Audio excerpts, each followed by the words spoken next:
Welcome back to another book review series where I critique and analyze your books that you submitted to me and tell you exactly what to do to get more sales on Amazon KDP. Now, if you're new to the channel and you're like, who's this random guy critiquing our books? What's his credentials, this and that? Well, I've built two multiple six figures a year Amazon KDP businesses. I've also helped over 1,700 people in my paid coaching program make money with Amazon KDP. Which if you guys want to learn more, then it's the first link in the description below. All right, so with that being said, let's get right into it. So this is the first book, What If I Fall? What If You Fly? A children's story book about how we can create magic in someone else's life by showing simple gestures of empathy, support, and persistence. So I like the title. The only thing is you should probably capitalize the first letter of each word. Besides that, you have amazing reviews of 76 reviews, 4.9 review average.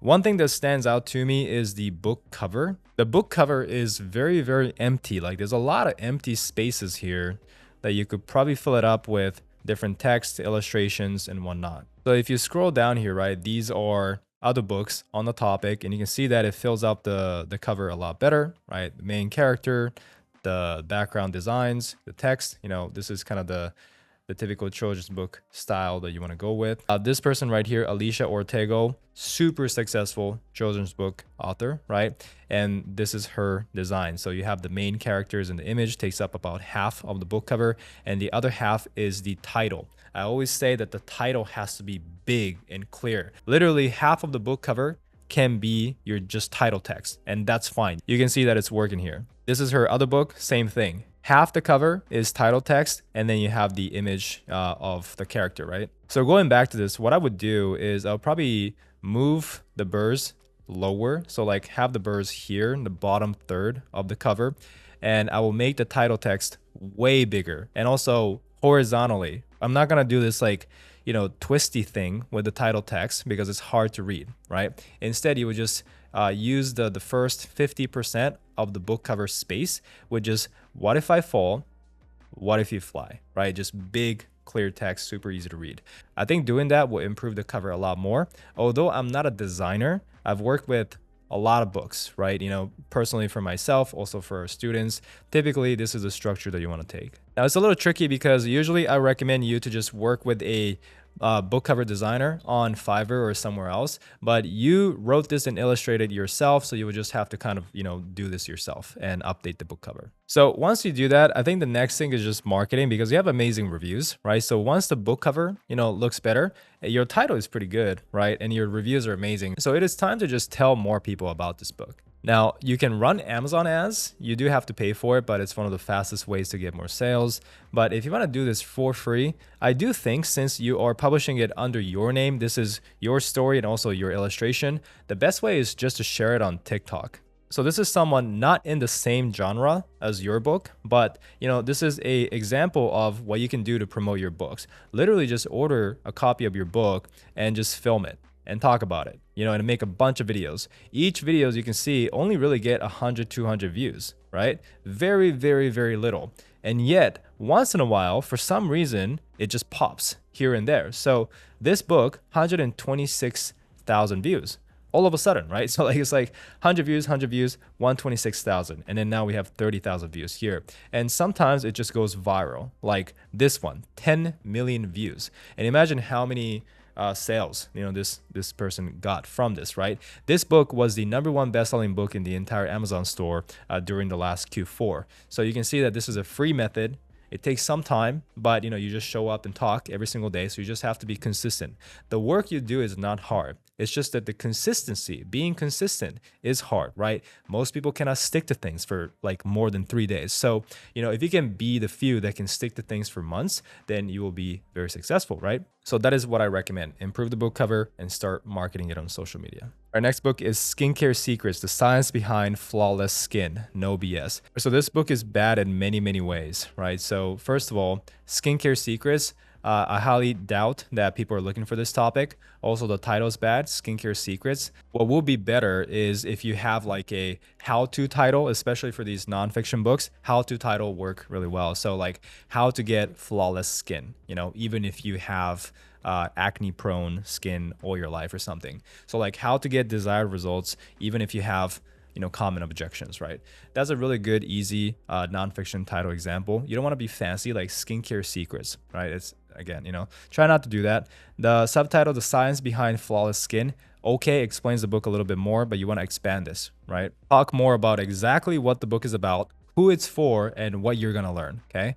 So since you have the no BS angle, you could be like, the 10 no BS strategies to get flawless skin for teens and adults, even if you have these struggles, like I said, earlier. So that's a pretty good subtitle structure as well. Try and implement that. You can actually just take that template, put it into ChatGPT and ask ChatGPT, hey, I'm creating a book on skincare. This is the template that I want to follow. Give me some title ideas, and you can get a really nice title, at least a draft of it from ChatGPT. Now, issue number 2 is you have 0 reviews. So you have to get reviews. There's no going around it. So you can't like upload, do nothing, get no reviews, and you're like, why am I not making sales? That's not good. So you have to get reviews.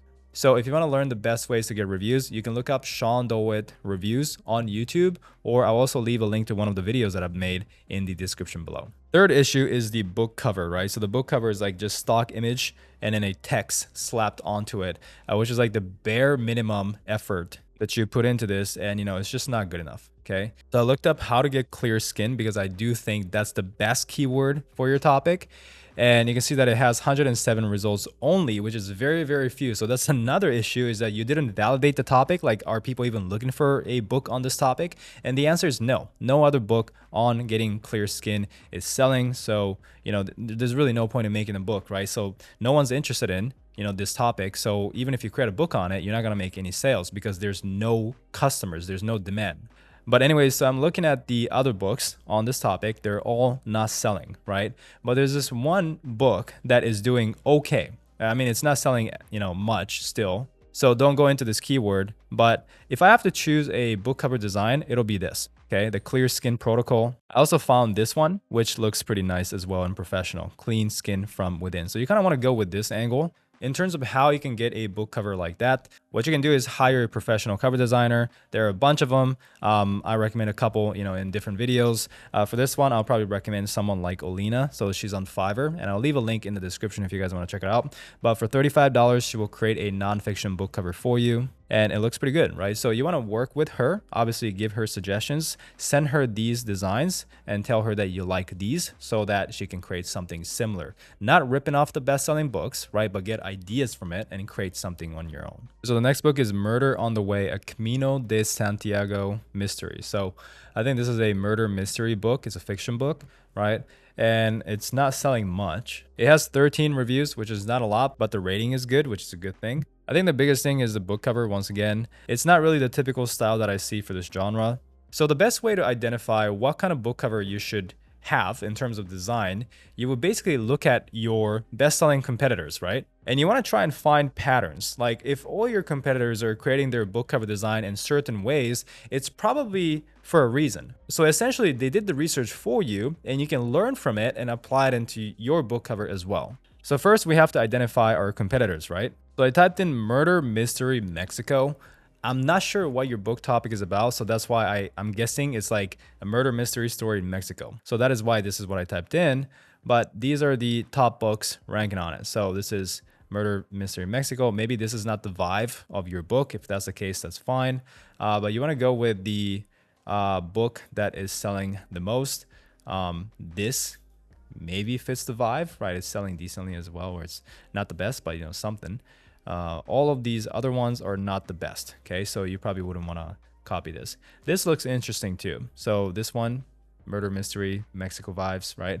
So perhaps you want to learn from that and then apply it into your book cover. But essentially the steps of identifying what kind of designs you should create is identify your best-selling competitors, right? See if you can find patterns in terms of what kind of covers they have. As an example, what I mean by patterns is that some common thing that you consistently see in multiple book covers, right? Like what I feel with Mexico is the book cover color is always yellow or orange, because even in Breaking Bad, right? Every time they went to Mexico, they added a yellow filter in the scenes of Mexico, right? So I don't know, it has this like yellow orange vibe to it. And you can see the same thing on these books. Like all of these book covers are pretty much yellow or orange, except for this one. This is not even selling much anyways, but you know, you have the yellow orange vibe to it, like this one, right? Orange, orange, you know, this is a real pick, but this is also kind of orange as well. So you probably want to take that into your book cover. But essentially what I mean is try and find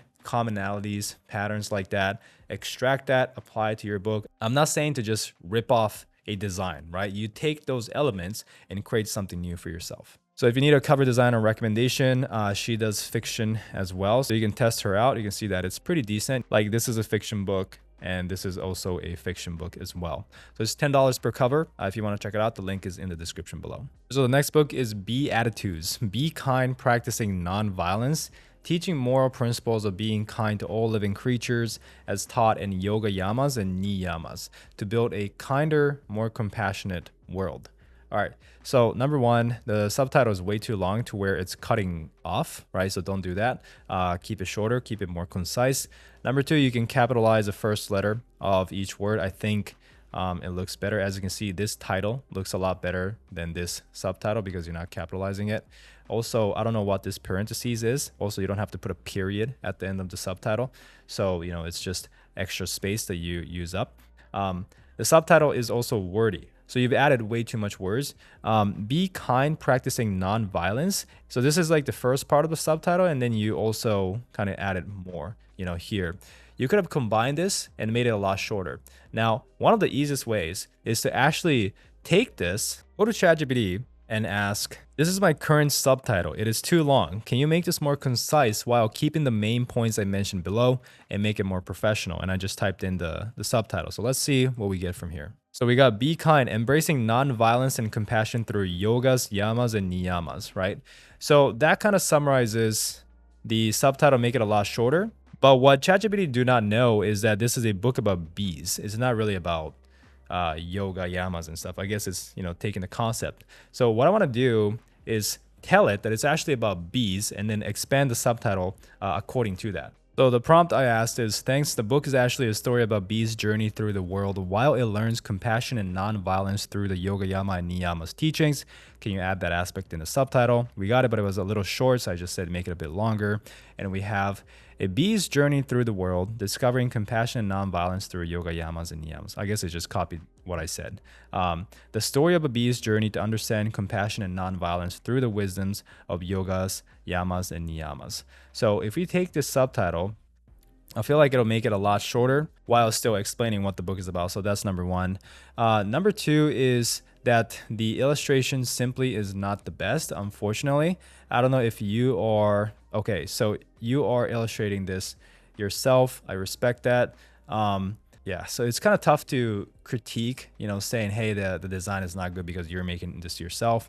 But I do think if you want to increase sales, it's less about marketing. And right now it is more about illustrating and kind of improving the illustrations because we need a little bit more emotions from the bees, you know, kind of like it's just one face, one position of the bee for every single page, right? It kind of almost feels like it's a stock image that you're clipping for every page for the bee, but you are illustrating this, right? So I feel like the bee can have a little bit more motion, different poses and stuff like that. And yeah, trying to improve the illustrations, you know, a little bit more, right? From here, once you do so, you can improve the book cover as well because the book cover is not the best. You don't need to have this extra space around, right? Make sure the title is big. As I always teach is you want a big title, bold, super easy to read. These title fonts are very small, very weak. It's too thin. We don't want that, okay? So look at your competitors and see how you can learn from it. You know, look at your competitor children's book covers and once again, like take aspects from it. But right now, I think the main thing is the title is too wordy, you know, it's confusing, but also the illustration itself is not the most attractive thing in the world and it's not getting much sales. So you do want to improve there. All right, guys, I hope you enjoyed the book review. I'll try and do more if people watch it, but these series, typically people don't really watch much, so we'll see. But if you want me to review your books in the future, then you can follow me on Instagram at SeanDewitt13, DM me your book, and I'll review it in future videos. If you want to learn more about my Amazon KDP coaching program, it's the first link in the description below, as well as all the tools and resources that I mentioned in this video, also in the description. If you enjoyed the video, leave a like, subscribe. Thank you so much for watching, and I'll see you guys in the next one.